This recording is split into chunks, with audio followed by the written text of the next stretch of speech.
Hi everyone, welcome to week 5 of Gender and Women's Studies, American Studies 210. This week we have a bunch of things due, so I wanted to start by reminding you that your Unit 2 assessment is due on August 5th, which is today, Monday, by 11:59 p.m.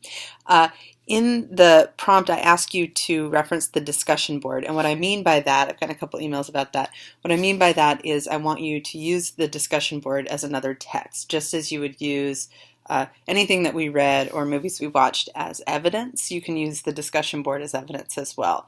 And I'm asking you to do this for a couple of reasons. One, I want to push you to read through what your peers have to say on the discussion board. I think you'll learn a lot by looking at how other people have understood the readings. So that's the main reason is to sort of push you to deepen your understanding in that conversation with your peers. The other reason is because I want you to take yourselves seriously as experts and scholars in this as you work through the material. So part of that involves recognizing the expertise and arguments of your peers. So I wanted to point that out. This week on Monday you have that due, and then your fourth discussion board is due on the 9th, so by 11:59 p.m. And you're reading this week 2 articles, one by Gail Rubin called Thinking Sex and one by Priya Kandaswamy called State Austerity and the Racial Politics of Same-Sex Marriage in the United States. Now, Gail Rubin's essay is a formative one in the field. It's an older article, but it is one of the first to articulate the importance of doing research in the politics of sexuality as opposed to gender. So really separating those two out. So it's really important. I wanted to give you a heads up, a content warning, that there's quite a bit of discussion of childhood sexual abuse in sections of this essay, and the discussion is one of the reasons I kind of wish we had an in-person component so we could talk about it, because some of the ways that she discusses childhood sexual abuse are quite shocking, and for those of us with experiences in these areas, with this kind of trauma, the way she talks about it can be somewhat disturbing. So if this is an issue that's difficult for you to read about, my suggestion is to skip this reading. That would be my suggestion. And I'll talk a little bit about the sort of primary things I want you to take from the essay in a second. So if you're unable to sort of confront that material right now, that's absolutely fine. For the rest of you, please do work your way through this essay. The first few pages are the most important, and I want to talk now briefly about the main concepts I want you to keep your eye out for when you're working through this article. So first, in this article, she talks a lot about what she calls ideological formations around sex and sexuality. And this is where I want you to sort of key in your focus. And in this section, she's talking about how sexuality is made political and the kinds of political work that it does. So the ideological formations around sex are first sex essentialism. And you'll read about this, but in brief, what she's talking about is this idea that there's something essentially natural about sex and sexuality, that it doesn't have a politics or a history. So this argument should sound familiar from our readings about history, this idea that sex is outside of time, and it is a natural part of humanity rather than one that's affected by the social. The second ideological formation she discusses is sex negativity, and that's the sort of tendency to think of sex in very negative terms. Now, if you think back to whatever sex ed you might have had growing up, a lot of, you might be different, but most students and myself remember a sex ed that basically taught me that if I had sex, I would get a disease that would kill me, or I would get pregnant, and pregnancy would ruin my life. So a kind of approach to sexuality as if it's something that's very negative, and we're trained then to say no to it. And this is very gendered, right? Women are trained to say no, men are trained to push the point. The third ideological formation she calls the fallacy of the misplaced scale, and it's the idea that sex is much more important than anything else. And so issues of difference in terms of sex are particularly challenging. So she gives the example of when it comes to sex, the idea that you might have a taste, say you might have a taste for anal sex with multiple partners, let's say. That can turn you, socially speaking, into a pariah and make you, people can question your morality and try to keep you, if that news comes out, like try and keep you from teaching children, things like that, carries all this weight. Whereas if I happen to have a taste for tomatoes but not peppers, people might be like, oh, Kate's coming to dinner, we can't have peppers in the tomato sauce, but no one's going to say there's something fundamentally wrong with Kate. We might say that if I didn't like cheese, but anyway. So that's what she's talking about in terms of the fallacy of the misplaced scale, the idea that differences in sexual taste or behavior cause this kind of like oversized response. The fourth ideological formation around sex she talks about, she calls the hierarchical valuation of sex acts. The idea that sex can be ranked as like the best, and at the top of that list, ideologically speaking, is usually procreative sex within the bounds of marriage between cisgender heterosexual people, white people.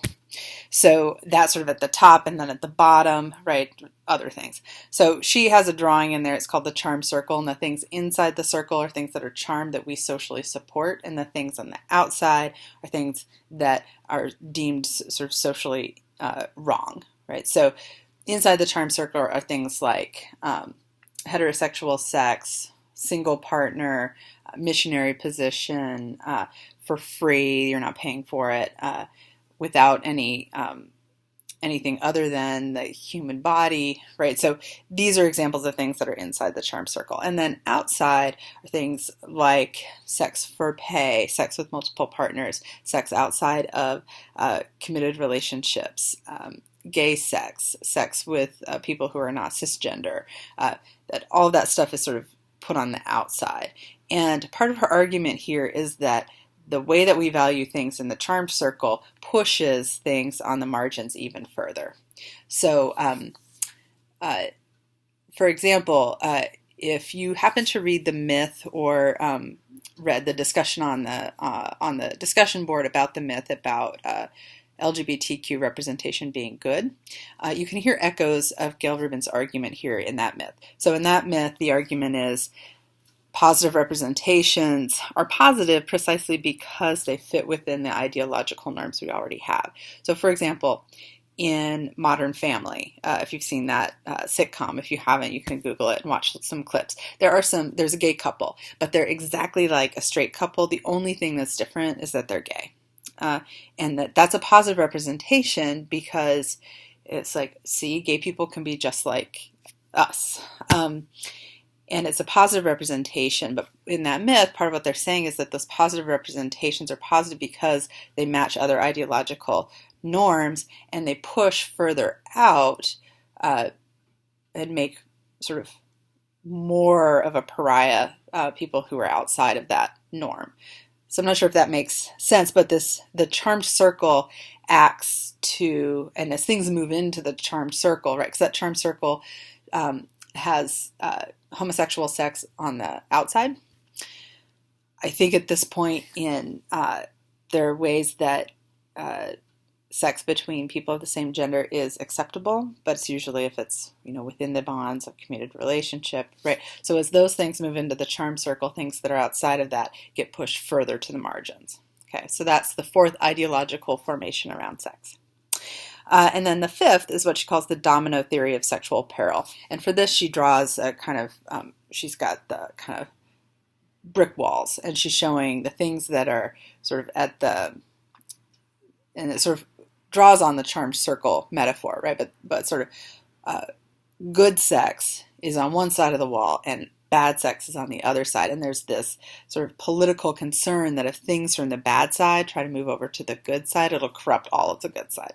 So I think my favorite example of this is arguments around same-sex marriage. And when people would argue against it, they would say things like, if men can marry men, the next thing you know, people want to marry their cats, right? So this domino theory, this idea that if we let men marry men, then what's going to fall are all the other appropriate sexual mores. And then people are going to try and marry their pets and their cars or whatever.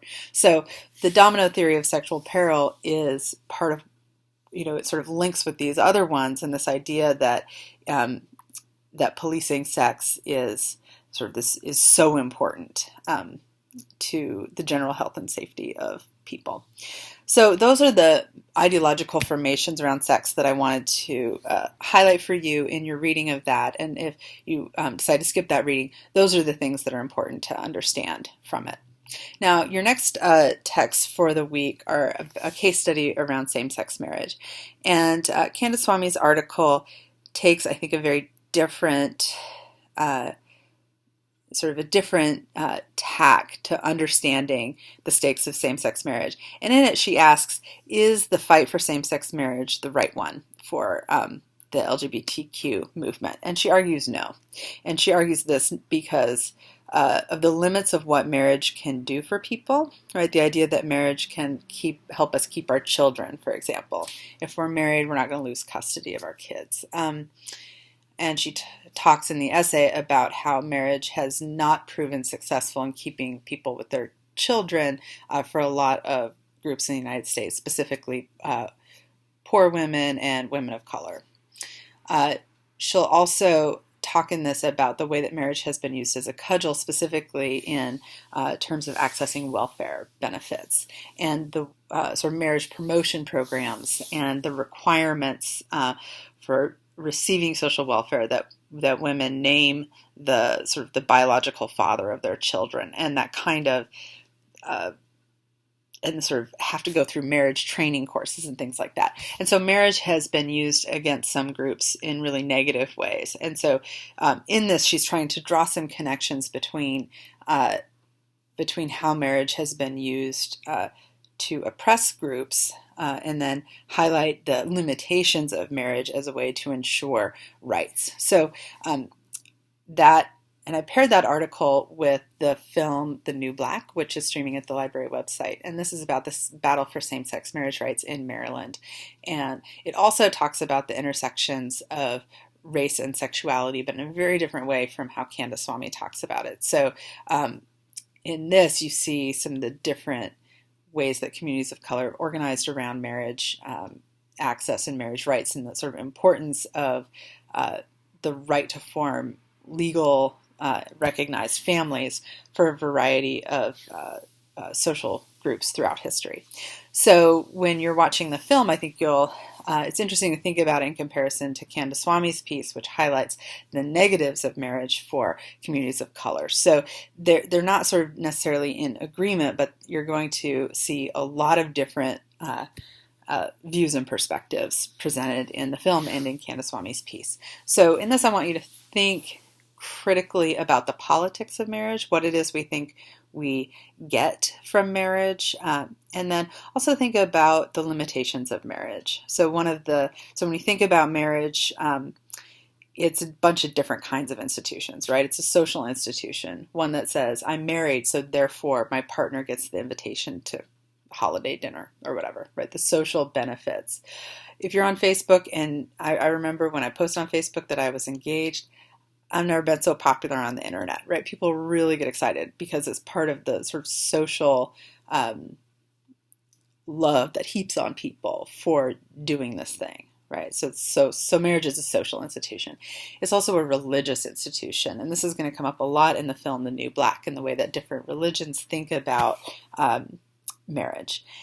And then finally, it's a legal institution. It's like a basket of rights that you share with someone else, right? So this basket of rights contains things like hospital visitation, child custody, divorce, right? How to split up your stuff. If you're not married, there's no legal way to do that. Child custody, inheritance rights, like all kinds of rights that sort of go healthcare, right? If I can insure someone I'm married to with my state job, but I can't cover you with insurance, even though I might want to, right? So this basket of rights is what people are fighting about. One of the things people are fighting about when they fight about marriage, and the sort of thing I want you to think about is there another way to organize how that basket of rights gets shared? And what if you want to share it with somebody or multiple people who you're not necessarily in a monogamous married relationship? Now, I know lots of people who are married are not monogamous, but that's sort of the way it's presented, right? So the state is saying this is the kind of family form we want, right? So again, hearkening back to D'Amelio. Anyway, I could go on and on and on about this all day, but this video is already longer than most of you will watch. So I'm going to stop. But while you're doing your reading and viewing this week, if you have any questions or concerns or want to talk through ideas on the phone, remember I'm always here. So send me an email and we can set up an appointment. Otherwise, happy reading and writing, and I will see you on the internet.